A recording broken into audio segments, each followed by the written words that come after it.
দেবাদিদেব মহাদেবের জ্যোতি থেকে যার আবির্ভাব এই পৃথিবীতে, সেই শিবাবতার স্বামী বিবেকানন্দের আজকে পূর্ণ আবির্ভাব তিথি। প্রতি বছর এই বিশেষ দিনটি আমাদের এই আশ্রমে যেমন উদযাপন করা হয়, তেমনি সারা পৃথিবীতে রামকৃষ্ণ সংঘের যত কেন্দ্র আছে, যার সংখ্যা 260-এর কাছাকাছি। এটা হচ্ছে সরকারি আমাদের কেন্দ্র, কিন্তু এই 260-এর কাছাকাছি যে সংখ্যা বলছি, তার থেকে আরও অনেক বেশি সংখ্যায় রামকৃষ্ণ সংঘের অনুমোদিত কেন্দ্র ছাড়া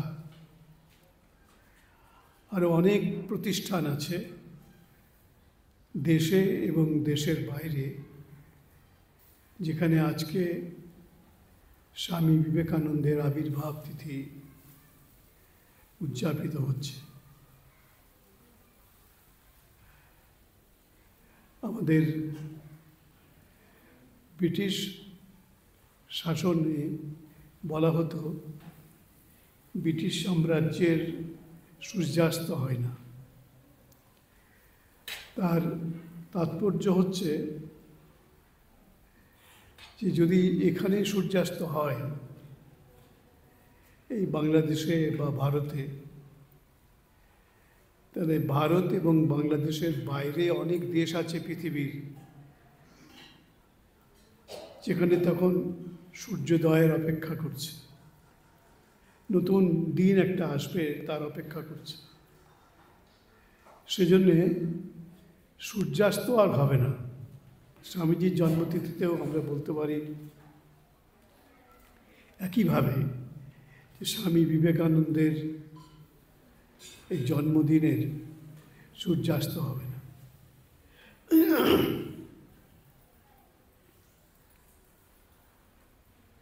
স্বামী বিবেকানন্দ সম্পর্কে একটি কবিতা লিখেছেন সরলাবালা সরকার। আপনারা কেউ কেউ হয়তো পড়ে থাকবেন।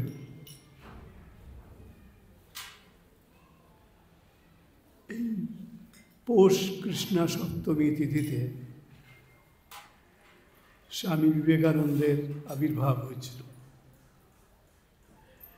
এটা লক্ষ্য করার বিষয়, এর আগে যে অগ্রহায়ণ কৃষ্ণা সপ্তমী তিথি অতিক্রান্ত হয়েছে, সেই তিথিতে জন্ম হয়েছে শ্রী শ্রীমা সারদা দেবী।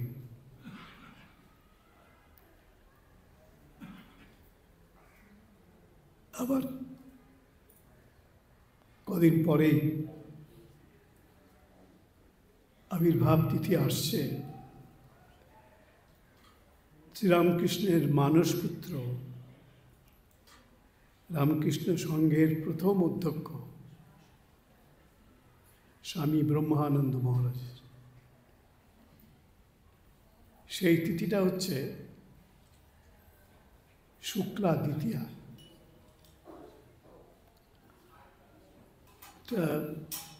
মজার ব্যাপার হচ্ছে,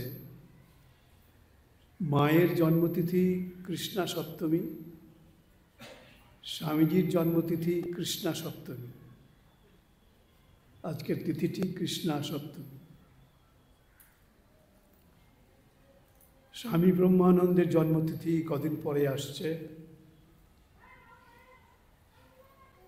শুক্লা দ্বিতীয়া। আবার ভগবান শ্রীরামকৃষ্ণের জন্মতিথি যেটা আসছে আরও কিছুদিন পরে, সেটিও শুক্লা দ্বিতীয়া।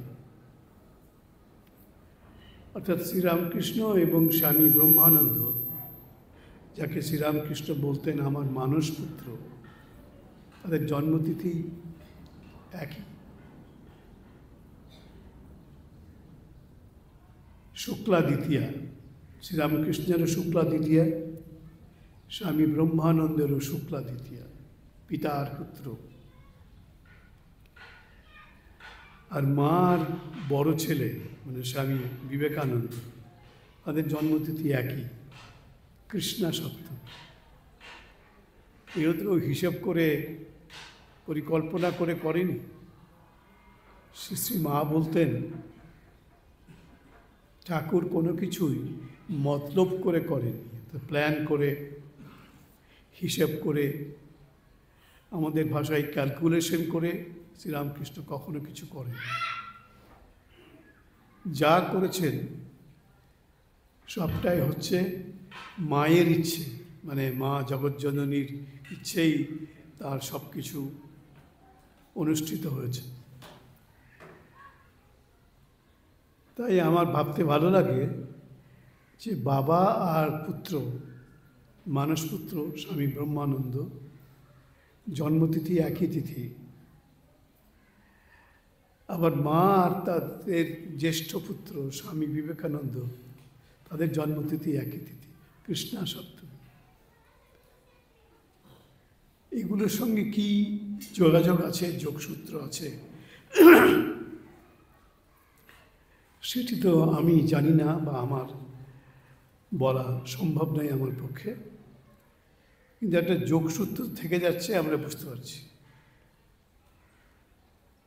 স্বামী বিবেকানন্দ সম্বন্ধে সরলাবালা সরকার, তার যে অসাধারণ কবিতাটি আছে, এটি আপনারা সবাই পড়ে দেখবেন, অসাধারণ কবিতা।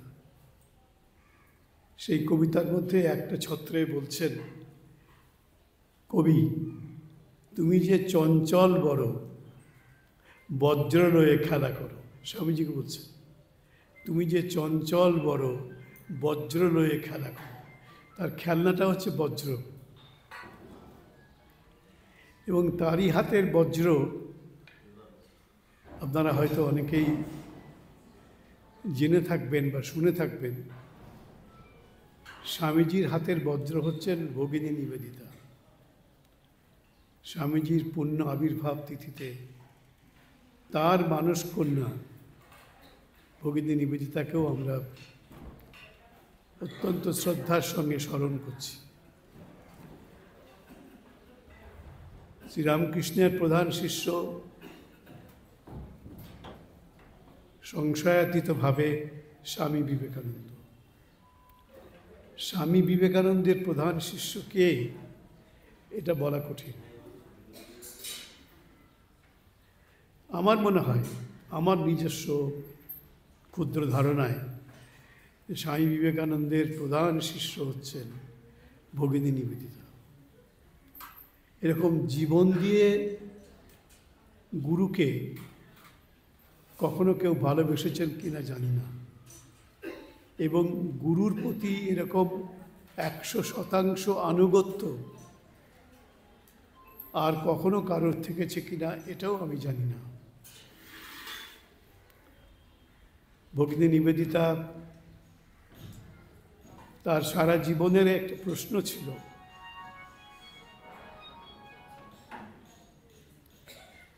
যে তিনি যে স্বামী বিবেকানন্দের শিষ্যা হয়েছেন, তার সন্তান হয়েছেন, তিনি কি সারা জীবন ধরে স্বামীজির প্রতি সর্বাধিক আনুগত্য দেখাতে পেরেছেন? তার একটা চিন্তা ছিল, সংশয় ছিল। তিনি একটি চিঠির মধ্যে লিখছেন ভগিনী নিবেদিতা, ডিডাই স্বামীজি, ডিডাই স্বামীজি, আমি আপনার প্রতি সম্পূর্ণ অনুগত থাকতে পেরেছি তো? এটাই হচ্ছে ওর প্রশ্ন, জীবনের প্রশ্ন। আমরা জানি তিনি জীবন দিয়ে প্রমাণ করেছিলেন তিনি তার গুরুর প্রতি 100%-এরও বেশি আনুগত্য দেখিয়েছেন।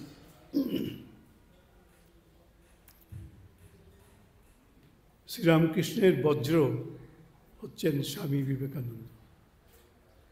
স্বামী বিবেকানন্দের বজ্র হচ্ছেন ভগিনী নিবেদিতা। গুরুকে এরকম ভালোবাসা, আমি স্বামীজির কথা বাদ দিচ্ছি, গুরুকে এমন ভালোবাসা আর কেউ দেখিয়েছেন কিনা ইতিহাসে তার খোঁজ করলে সন্ধান পাবেন কিনা আমি জানি না, কিন্তু স্বামী বিবেকানন্দের প্রতি ভগিনী নিবেদিতা যে আনুগত্য দেখিয়েছেন, যে শ্রদ্ধা, যে ভালোবাসার নিদর্শন রেখেছেন, তার তুলনা তিনি নিজেই। স্বামীজির আজকে জন্মদিন, পূর্ণ জন্মদিন। এই দিনে একটি ঘটনার কথা আমার মনে পড়ছে। এটি আমার শোনার সৌভাগ্য হয়েছিল বেলুড় মঠের এক প্রাচীন সন্ন্যাসীর কাছে বহুদিন আগে, 1976-77 এরকম সময়। দীর্ঘদিন হয়ে গেল, তার মানে প্রায় 50 বছরের কাছাকাছি আগে এই কথাটি শুনেছিলাম বেলুড় মঠের প্রাচীন সন্ন্যাসী স্বামী নির্বাণানন্দজির কাছে। তিনি ব্রহ্মজ্ঞ সন্ন্যাসী বলে সমস্ত মঠ মিশনের পরিচিত ছিলেন, সবাই জানতেন তিনি ব্রহ্মজ্ঞানী। তার কাছে শুনেছিলাম একদিন শ্রীরামকৃষ্ণ দক্ষিণেশ্বরের পঞ্চবটির পাশে দাঁড়িয়ে আছেন সন্ধ্যাবেলায় বা সন্ধ্যার একটু পরে। হঠাৎ দেখছেন উত্তর পশ্চিম কোণ থেকে একটি নক্ষত্র, অত্যন্ত উজ্জ্বল একটি নক্ষত্র উত্তর পশ্চিম কোণ থেকে ধীরে ধীরে ধীরে ধীরে এগিয়ে আসছে। শ্রীরামকৃষ্ণ দেখে বললেন, এতদিনে আমার ডাকে যাদের সাড়া দেওয়ার কথা, তাদের মধ্যে যে প্রধান, সে আজকে আসছে। পরে শ্রীরামকৃষ্ণ দেখলেন ওই উজ্জ্বল নক্ষত্রটি উত্তর পশ্চিম কোণ থেকে এগিয়ে আসছে, এগিয়ে এসে গঙ্গা পার হয়ে গেল, গঙ্গা পার হয়ে কলকাতার মধ্যে ঢুকল। কলকাতার মধ্যে ঢোকার পরে ওটি আর দেখা গেল না। কলকাতাটা অতিক্রম করে এগিয়ে গেল না, কলকাতার মধ্যেই থাকলো সেই নক্ষত্রটি। শ্রীরামকৃষ্ণ যখন স্বামীজিকে দেখলেন প্রথম, তখন বলেছিলেন, ওই যে নক্ষত্রকে দেখেছিলাম ওটা বারাণসী ধাম থেকে আসছিল, কাশী থেকে আসছিল।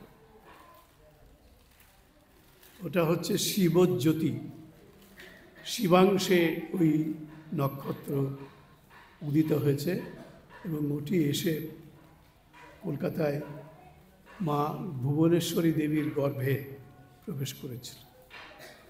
অর্থাৎ ওই শিবজ্যোতি থেকেই স্বামীজির জন্ম। এটা শ্রীরামকৃষ্ণ আগেই দেখেছিলেন। তিনি তার কাছে আসার আগেই শ্রীরামকৃষ্ণ দেখেছিলেন নরেন্দ্রনাথের বা স্বামীজির যে জন্ম কী করে হচ্ছে। শ্রীরামকৃষ্ণের কথায় বোঝা গেল শিবের অংশ থেকে স্বামীজির জন্ম হয়েছে। এটি শ্রীরামকৃষ্ণের কথা। শিবাংশে জন্ম স্বামী বিবেকানন্দের। আমরা বলি শিবাবতার, স্বয়ং শিব, স্বামী ব্রহ্মানন্দ একই বয়সী। তার কথা একটু আগে উল্লেখ করেছি, শ্রীরামকৃষ্ণের মানসপুত্র। তখন তিনি বেলুড় মঠের অধ্যক্ষ, প্রেসিডেন্ট, বহুমানিত একটা পদ। স্বামীজিকে কেউ একজন শরীরে মাসাজ করছে, পছন্দ হলো না স্বামীজি, তুই পারবি না, রাখালকে ডাক, মানে স্বামী বিবেকানন্দ ব্রহ্মানন্দকে ডাক। তিনি মঠ মিশনের অধ্যক্ষ। ওকে ডাক, রাখালকে ডাক। তাকে ডাকা হলো। মানে স্বামীজি বলছে না, ওকে মাসাজ করতে আপনাকে। তো উনি মালকোচা মেরে স্বামীজির শরীরের ওপরে চেপে, মানে পিঠের ওপরে, শরীরের ওপরে চেপে স্বামীজিকে দলাই মালাই করছেন। বোধহয় ঘণ্টাখানেক করেছিল। তারপরে ঘর্মাক্ত কলেবার হয়েছে, ঘেমে গেছে। তো যারা ছিলেন কাছে, ছোট কম বয়সী, তারা স্বামী ব্রহ্মানন্দকে বলছেন, মহারাজ আপনি বেলুড় মঠের অধ্যক্ষ, ঠাকুরের মানসপুত্র, আপনাকে স্বামীজি এই কাজটি করতে বললেন? স্বামী ব্রহ্মানন্দ গুরুভ্রাতা, একই গুরুর কাছে তারা শিষ্যত্ব গ্রহণ করেছেন। তিনি প্রণাম করে বলছেন, আরে বাবা, তো শিব, স্বয়ং শিব স্বামীজিকে বলছেন তার গুরুভ্রাতা, স্বয়ং শিব, সাক্ষাৎ শিব। এগুলো তো ফেলনা নয়। স্বামী ব্রহ্মানন্দ তো ফেলনা ছিলেন না। শ্রীরামকৃষ্ণের মানসপুত্র স্বামী বিবেকানন্দকে আমরা বলি না, শ্রীরামকৃষ্ণের মানসপুত্র স্বামী ব্রহ্মানন্দকে বলি, সবাই বলে। তিনি বলছেন, ওরে বাবা, সাক্ষাৎ শিব, স্বয়ং শিব। অর্থাৎ স্বামীজি কি যে কে, এই আমাদের বোঝা সাধ্য নয়। শ্রীরামকৃষ্ণ জেনেছিলেন, স্বামী ব্রহ্মানন্দ এবং তার অন্যান্য যারা গুরুভ্রাতা, শ্রীরামকৃষ্ণের শিষ্য, তারা জেনেছিলেন। আর জেনেছিলেন মা, শ্রী শ্রী মা। দুর্গাপূজার সময় মা সবাইকে নতুন কাপড় দিতেন। সব ঠাকুরের সন্তানদেরকেই মা দিচ্ছেন। যেটা স্বামীজির জন্য আলাদা রাখা আছে, সেটা খুব দামি একটা কাপড় স্বামীজির জন্যে। ওটা স্বামীজিকে দিলেন। তখন কেউ জিজ্ঞেস করলেন যে, সবাইকে দিলেন একরকম, আর স্বামীজির জন্য আলাদা কেন, ওটা স্পেশাল কেন? তখন মা বললেন, নরেন, নরেন আমাদের মাথার মণি। স্বামীজিকে মা বলছেন, নরেন আমাদের মাথার মণি, ওর জায়গাটাই আলাদা, স্পেশাল জায়গা ওর। শ্রীরামকৃষ্ণের কাছে সবাই আছে, তার শিষ্যরা সবাই বড়, কেউ ছোট কেউ বড় নয়, কিন্তু স্বামীজি আলাদা। একবার স্বামীজির জন্মতিথিতে আমি তখন বেলুড় মঠে আছি, ব্রহ্মচারী। আমার কাজ হচ্ছে ওই যে প্রাচীন সন্ন্যাসীর কথা বললাম, স্বামী নির্বাণানন্দজি মহারাজ, ওর সেবা, ওর কাছে থাকা, ওর সেবা। সন্ধ্যেবেলায় মহারাজের ঘরে আমি একাই ছিলাম। তখন ভক্তরা সব প্রণাম টনাম করে চলে গেছে, আমি একাই আছি মহারাজের কাছে। মহারাজকে বললাম, আজকে স্বামীজির জন্মতিথি। মহারাজ চুপ করে আছেন, কোনো কথা বলছেন না, উনি কথা বিশেষ বলতেন না। তো মহারাজ, আপনি তো স্বামী ব্রহ্মানন্দের শিষ্য, তার সব থেকে প্রিয় সেবক ছিলেন, তো আপনার চোখে স্বামী ব্রহ্মানন্দ এবং স্বামী বিবেকানন্দ দুজনকে কিভাবে আপনি দেখেন? উনি আমাকে একটা খুব বড় ধমক দিলেন। আমি তো কোনো ধমক খাবার মতো কোনো কথা বলিনি। আমাকে একটা ধমক দিয়ে বলছেন, আর কখনো স্বামীজির সঙ্গে কারোর তুলনা করবে না। উনি কিন্তু ওর গুরু, স্বামী ব্রহ্মানন্দ হচ্ছেন ওর গুরু। বলছেন, আর কখনো স্বামীজির সঙ্গে কারোর তুলনা করবে না। মানে স্বামী ব্রহ্মানন্দ হলেও না, ওর গুরু স্বামী ব্রহ্মানন্দ, তাও বলছেন না, কারোর তুলনা করবে না। স্বামীজি আলাদা। স্বামীজিকে ঠাকুর অখণ্ডের ঘর থেকে নিয়ে এসেছিলেন। অখণ্ডের ঘরটা কি আমরা জানি না, ও জন্মেও জানতে পারবো না, 14 জন্মেও জানতে পারবো না। বলছেন, অখণ্ডের ঘর থেকে ঠাকুর স্বামীজিকে এনেছিলেন। তিনি আলাদা, সপ্তর্ষি মণ্ডলের ঋষি তিনি, স্বামী বিবেকানন্দ। সপ্তর্ষির এক ঋষি আমরা জানি, গানের মধ্যে শুনি, কিন্তু কোন ঋষি? কোন ঋষি? সপ্তর্ষির মধ্যে এমনি লেখা আছে তার জীবনীতে প্রধান ঋষি তিনি হচ্ছেন স্বামী বিবেকানন্দ, এই জন্মে, এই জীবনে। কিন্তু কে তিনি? নাম কি তার? কোথাও উল্লেখ নেই। স্বামীজির কোনো জীবনীতে উল্লেখ নেই। প্রধান ঋষি সপ্তর্ষি মণ্ডলের এটা। সপ্তর্ষি তো 7 জন ঋষি আছে, তাদের মধ্যে প্রধানকে আমরা জানি না। তো মহারাজকে জিজ্ঞেস করেছিলাম, মহারাজ আপনি বলছিলেন সপ্তর্ষি মণ্ডল থেকে স্বামীজিকে এনেছেন ঠাকুর, সপ্তর্ষি মণ্ডলের ঋষি কোন ঋষি তিনি? 7 জন ঋষি বিখ্যাত, অত্রি, অঙ্গিরা, মরিচি, পুলহ, পুলস্ত, ক্রতু ইত্যাদি 7 জন ঋষি। বশিষ্ঠ। মহারাজ বলেছিলেন আমাকে যে স্বামীজি হচ্ছেন বশিষ্ঠ, সপ্তর্ষির শ্রেষ্ঠ ঋষি হচ্ছেন বশিষ্ঠ, প্রধান ঋষি। তো ওই মহারাজের কাছে শুনেছিলাম। এটা কোনো বইতে নেই, যেটা আপনাদের কাছে বলছি, এটা কোনো বইতে পাবেন না। মহারাজ বললেন বশিষ্ঠ ঋষি হচ্ছেন স্বামীজি, যিনি, যাকে ঠাকুর নিয়ে এসেছিলেন পৃথিবীতে তার কাজ করার জন্য। এক অসাধারণ আবির্ভাব স্বামী বিবেকানন্দের, যেটি আজকে ঘটেছিল, আজকের তিথিতে 162 বছর আগে, 163তম জন্মতিথি আজকে শ্রীরামকৃষ্ণের এই পার্শ্বদ, জগৎ বিখ্যাত পার্শ্বদ। এত বিখ্যাত আর কেউ নেই তার শিষ্যদের মধ্যে, স্বামী বিবেকানন্দই প্রধান। স্বামীজির পরে যিনি একটু জগৎব্যাপী খ্যাতি লাভ করেছিলেন তিনি হচ্ছেন স্বামী অভেদানন্দজি। স্বামী অভেদানন্দজি বলছেন, আমরা তো ছাড়, কোন ছাড়? স্বামীজির কাছে আমরা কে? কিচ্ছু না। স্বামীজি, শ্রীরামকৃষ্ণ বলেছিলেন নরেনের পরেই তোর বুদ্ধি, মানে স্বামী অভেদানন্দকে বলেছিলেন শ্রীরামকৃষ্ণ নরেনের পরেই তোর বুদ্ধি, বুদ্ধি বলেছিলেন, নরেনের পরেই তোর স্থান, সে কথা বলেছিলেন নরেনের পরেই তোর বুদ্ধি।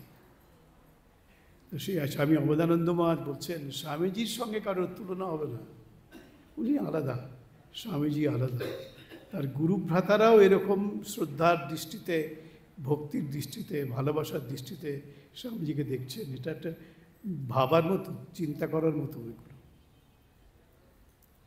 আজকে তার জন্মদিন, জন্মতিথি, জন্মদিনটা আমরা কয়েকদিন আগে পার করে এসেছি, 12ই জানুয়ারি। আজকে তার আবির্ভাব তিথি। তিথিটা হচ্ছে মোর সায়েন্টিফিক, এক্স্যাক্ট। দিন তো পাল্টে যায়। আজকে যে তিথিতে যিনি জন্মালেন, পরের বছরে ওই দিনে ওই তিথিটা থাকবে না। এই গ্রহ নক্ষত্রের সংস্থান এ আলাদা আলাদা হয়ে যাবে, পাল্টে যাবে। সেই জন্যে তিথিটা হচ্ছে মোর সায়েন্টিফিক ও বেশি বিজ্ঞানসম্মত। সমস্যা হচ্ছে এই মোবাইল, এটাকে নিয়ে আসতেই হবে এই মন্দিরে নিয়ে এসে এখানে বসতে হবে এবং সকলের উৎপাত সৃষ্টি করতে হবে। যার যার কাছে মোবাইল পকেটে বা শাড়ির আঁচলে ভরা আছে এক্ষুনি খুলে তার বন্ধ করে দিন, নইলে উৎপাত হচ্ছে, বিড়ম্বনা হচ্ছে, আমাদের মনোযোগের ক্ষতি হচ্ছে, মনঃসংযোগের অসুবিধা হচ্ছে। এগুলো করবেন না। এই মন্দিরে কেন মোবাইল নিয়ে আসেন? কী দরকার মোবাইলের? এমন কি দরকার মোবাইলটা মন্দিরে আনতে হবে? খুব দুঃখের এগুলো। যাই হোক, স্বামী বিবেকানন্দ এই জগতের কাছে শ্রীরামকৃষ্ণের সব থেকে বড় উপহার বলতে পারতাম, কিন্তু বলতে পারছি না। কারণ সব থেকে বড় উপহার শ্রীরামকৃষ্ণের হচ্ছেন শ্রী শ্রী মা সারদা দেবী। সারদা দেবী ছাড়া শ্রীরামকৃষ্ণের সব থেকে বড় উপহার জগতের কাছে অবশ্যই স্বামী বিবেকানন্দ। সারা পৃথিবীতে স্বামী বিবেকানন্দ মাত্র তো কয়েকটা দিন থেকেছিলেন, 39 বছর। কয়েক মাস তিনি এই পৃথিবীতে অবস্থান করেছিলেন। তার আগে 1200 বছর আগে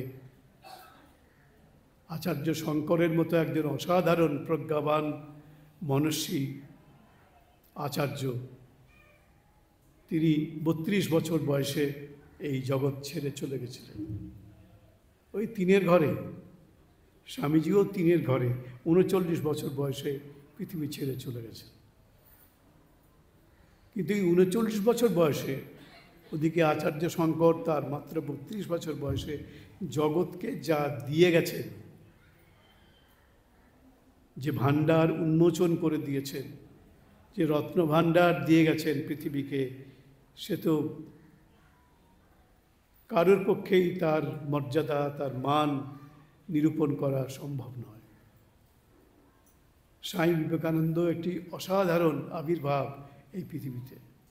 ওই যে বললাম, সরলাবালা সরকার লিখছেন তার কবিতায়, ধন্য পৌষ মাস। পৌষ মাসে জন্ম তো মকর সংক্রান্তিতে, পৌষ সংক্রান্তিতে স্বামীজির জন্মদিন। আবার সেদিন ছিল কৃষ্ণা সপ্তমী তিথি, যেটি আজকে পড়েছে। কিন্তু মকর সংক্রান্তি আমরা আগেই পার করে এসেছি, 14ই জানুয়ারি এবার পাস করি। এরকম সময় 14-15 জানুয়ারি মকর সংক্রান্তি সাধারণত অতিক্রম আমরা করে থাকি। কিন্তু স্বামীজির জন্মতিথি একটা হচ্ছে 12ই জানুয়ারি ইংরেজি ক্যালেন্ডার মতে। সারা পৃথিবী ওটা অবজার্ভ করে, উদযাপন করে। আবার মকর সংক্রান্তি, সেদিন ছিল মকর সংক্রান্তি, আবার সেদিন ছিল কৃষ্ণা সপ্তমী তিথি। এই এতগুলো স্বামীজির সঙ্গে মিলে যাচ্ছে। তাই এত তার বৈচিত্র্য, এই বৈচিত্র্যের ভাণ্ডার নিয়ে স্বামী বিবেকানন্দ পৃথিবীতে আবির্ভূত হলেন এবং বলে গেছেন তার জীবনের শেষের দিকে বেলুড় মঠের পবিত্র প্রাঙ্গণে দাঁড়িয়ে স্বামীজি বলেছিলেন, যা দিয়ে গেছি তা 1500 বছরের থেকেও বেশি দিন চলবে। আমরা যাবো আর আসবো, কেউ পাত্তাও দেবে না, কেউ মনেও রাখবে না। আর স্বামীজি বললেন, যা দিয়ে গেছি তা 1500 বছরের থেকেও বেশি খোরাক দিয়ে গেছি। শিলংয়ে আছেন 1901 সালে স্বামীজির হাঁপানির কষ্ট হতো, অসম্ভব পরিশ্রম করেছেন, তো নিজের জীবনটাকে প্রায় শেষ করে দিয়েছেন, মানে প্রতি মুহূর্তে রক্তদান করেছেন। এবং শিলংয়ে গেছেন, ওই হাঁপানি রোগটা শীতকালে বেড়ে গেছে, শিলংয়ে তো ঠান্ডার দেশ, বেড়ে গেছে।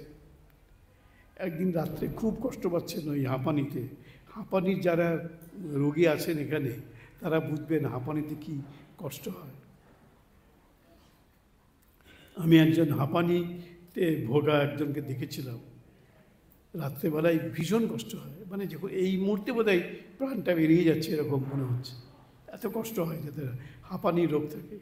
তো স্বামীজির সেদিন খুব কষ্ট হচ্ছে, বুকে বালিশ চেপে ধরে আছেন, নিঃশ্বাস নিতে পারছেন না, আর সেই হাঁপাতে প্রাণ যায় অবস্থা। এটাও একটা নতুন ঘটনা আপনাদের কাছে, বেশি পাবেন না বইতে।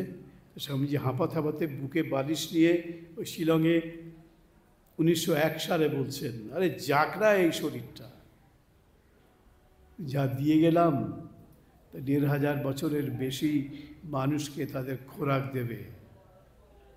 তখন তো মৃত্যুর সঙ্গে প্রায় লড়াই করছেন, এক্ষুনি প্রাণ চলে যাবে এরকম অবস্থা। হাঁপানিতে যারা কষ্ট পান তারা এটা বুঝবেন, যাক না শরীরটা। বলছেন, যা দিয়ে গেলাম 1500 বছর ধরে মানুষকে তার খোরাক যোগাবে। দেখুন, এই তো মাত্র 162 বছর হয়েছে, 1500 বছর, আরও প্রায় 1400 বছর চলবে এই স্বামীজির ভাবধারা পৃথিবীব্যাপী। আসলে এদেরতে কখনো জীবন শেষ হয় না, মৃত্যু এদেরকে ধ্বংস করতে পারেন না, মৃত্যু ওদের জীবনের শেষ করতে পারেন না, বরং মৃত্যুকে ওরা মেরে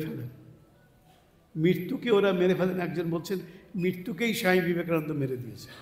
আজকে তো তিনি জীবিত, অমর। স্বামীজির জীবনের শেষ দিন বলবো না, তার পরের দিন, যেদিনকে তার দাহ হচ্ছে। মারা গেছেন আগের দিন রাত্রেবেলায়, পরের দিন দুপুরবেলায় তার দাহ হচ্ছে বেলুড় মঠের প্রান্তরে। দূরে বসে আছেন, একটু দূরে ভক্তি নিবেদিতা। মন ভেঙে গেছে একদম, যে স্বামীজির জন্যই তো তিনি ওই অন্য দেশ থেকে এই দেশে এসেছিলেন, এবং এই জীবনের প্রতিটা মুহূর্ত তিল তিল করে নিজেকে শেষ করে দিয়েছিলেন ভারতের জন্যে, ভারতের সেবায়। একটু দূরে নিবেদিতা বসে আছেন, ভাবছেন আমার তো সব শেষ হয়ে গেল, যার জন্যে আমার দেশ ছেড়ে, আত্মীয় স্বজন, মাকে ভাইদেরকে ছেড়ে এলাম, তিনিই তো চলে গেলেন। এরকম অত্যন্ত ভারাক্রান্ত। এমন সময় দেখছেন 3 দিন আগে বেলুড় মঠে নিবেদিতা এসেছিলেন স্বামীজির সঙ্গে দেখা করতে। সেদিন দেখেছিলেন স্বামীজির গায়ে একটা গেরুয়া উত্তরীয় আছে, চাদর। দেখছেন ওই চাদরটা স্বামীজির গায়ের উপরে চাপানো আছে। চিতাতে আগুন দেওয়া হয়েছে, দাউ দাউ করে চিতার আগুন স্বামীজির শরীরকে গ্রাস করে নিচ্ছে। নিবেদিতা দেখলেন ওই চাদরটা, যেটা তিনি 3 দিন আগে দেখেছিলেন স্বামীজির গায়ে, ওটা দেওয়া আছে, স্বামীজির শরীরের উপরে চাপানো আছে। তখন ভাবছেন এটাও পুড়ে যাবে, এটাও শেষ হয়ে যাবে। যদি ওই চাদরটা আমি পেতাম, নিবেদিতা ভাবছেন মনে মনে, তাহলে আমার কাছে রাখতাম অমূল্য স্মৃতি হিসাবে একটা। হঠাৎ একটা দমকা হাওয়া গঙ্গা থেকে উঠে এলো, হঠাৎ ওই সময় যখন নিবেদিতা ভাবছেন সব শেষ হয়ে যাচ্ছে। ওই চাদরটা এসে নিবেদিতার কোলের উপরে পড়লো। নিবেদিতা একটু দূরে বসছিলেন, আরও তো কত লোক ছিলেন, স্বামীজির শিষ্যরাও ছিলেন, বড় বড় রাজা মহারাজরা সব ছিলেন। নিবেদিতার কোলে এসেই পড়লো ওই চাদরটা। নিবেদিতা একজনকে লিখছেন, তার পরের দিনে লিখছেন বা সেই দিনে লিখছেন, স্বামীজি চলে গেলেন, কিন্তু তিনি কি গেলেন? যখন এই চাদরটা পেলাম, উড়ে এসে আমার কোলের ওপরে পড়লো, তখন মনে হলো, নিবেদিতা লিখছেন চিঠিতে, জগতের অপর প্রান্তে গিয়ে স্বামীজি আমার কাছে একটা বার্তা পাঠালেন, একটা মেসেজ পাঠালেন। কি সেই মেসেজ? নিবেদিতা লিখছেন, আমাকে পাঠালেন এই বার্তাটা, মার্গট, ওর নাম ছিল মার্গারেট, স্বামীজি ওকে ভালোবেসে ডাকতেন মার্গট বলে। এই চিঠির মধ্যে পাবেন, মার্গট, তোমরা কি ভাবছো আমি মরে গেছি? আমি মরিনি মার্গট, আমি মরিনি, আমি জীবিত, আমি চিরজীবিত, চিরকাল বেঁচে থাকব। স্বামীজি এই বার্তাটি দিলেন, কেউ বুঝতে পারল না, শুধু একমাত্র নিবেদিতাই বুঝতে পারল, যে জীবন মৃত্যুর অপর প্রান্তে গিয়ে স্বামীজি আমার কাছে এই বার্তা দিলেন। স্বামীজি মারা যাননি, স্বামীজি জীবিত এবং চিরকাল জীবিত থাকবেন। আজকে তার এই পূর্ণ আবির্ভাব তিথিতে নতুন করে আমরা ভাবছি সেই কথা।